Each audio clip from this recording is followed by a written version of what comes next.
वफाकी वजीर बराए मनसूबा बंदी असद उमर का कहना है कि किसी को खत पर शक है तो वजीर आजम Imran Khan chief justice supreme court को खत दिखाने को तैयार हैं। इस्लामाबाद में असद उमर और फवाद चौधरी ने प्रेस कॉन्फ्रेंस की। इस मौके पर असद उमर ने कहा कि कोई शक नहीं कि इस खत में अदम एतमाद का जिक्र है। खत में दो टोक अल्फाज में लिखा गया कि अगर वजीर आजम मनसब पर रहते हैं तो खौफनाक नताइज आ सकते हैं।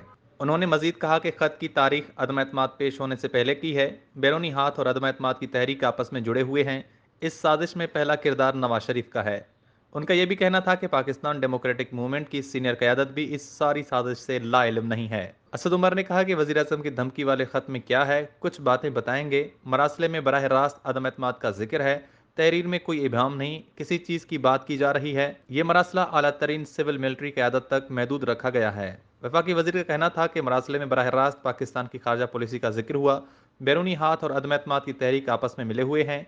धमकी को बराह रास्त अदम एतमाद से जोड़कर वज़ीर आज़म से जोड़ा गया। मरासले के मुताबिक इमरान खान वज़ीर आज़म ना रहें तो अच्छा रहेगा।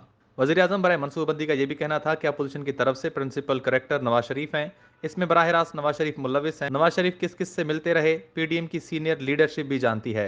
उन्होंने कहा कि वज़ीर आज़म जब चाहेंगे इसकी तफसील बता देंगे। एमएनएस की बड़ी तादाद नहीं जानती कि अदम एतमाद तहरीक के पीछे कौन से अनासर हैं।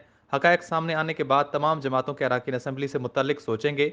मुंतखब अराकीन महब वतन होते हैं, चंद ही होंगे जो महब वतन ना हों। इस मौके पर वफाकी वज़ीर इत्तलात फवाद चौधरी ने कहा कि चीफ जस्टिस का इसलिए नहीं कहा कि जुडिशल कमीशन बने।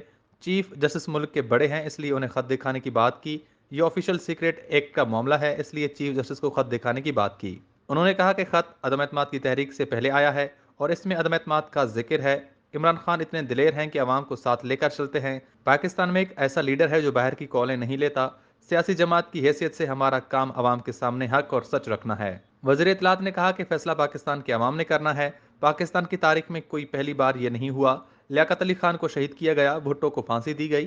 फवाद चौधरी ने यह भी कहा कि नवाज शरीफ के लिए मैंने कहा था कि उनको बाहर ना जाने दें। ऐसे लोग बाहर जाकर आलमी स्टेब्लिशमेंट के हथे चढ़ जाते हैं। जब अफगानिस्तान की सूरत हाल थी, जनरल जिया का तैयारा हवा में फट गया था।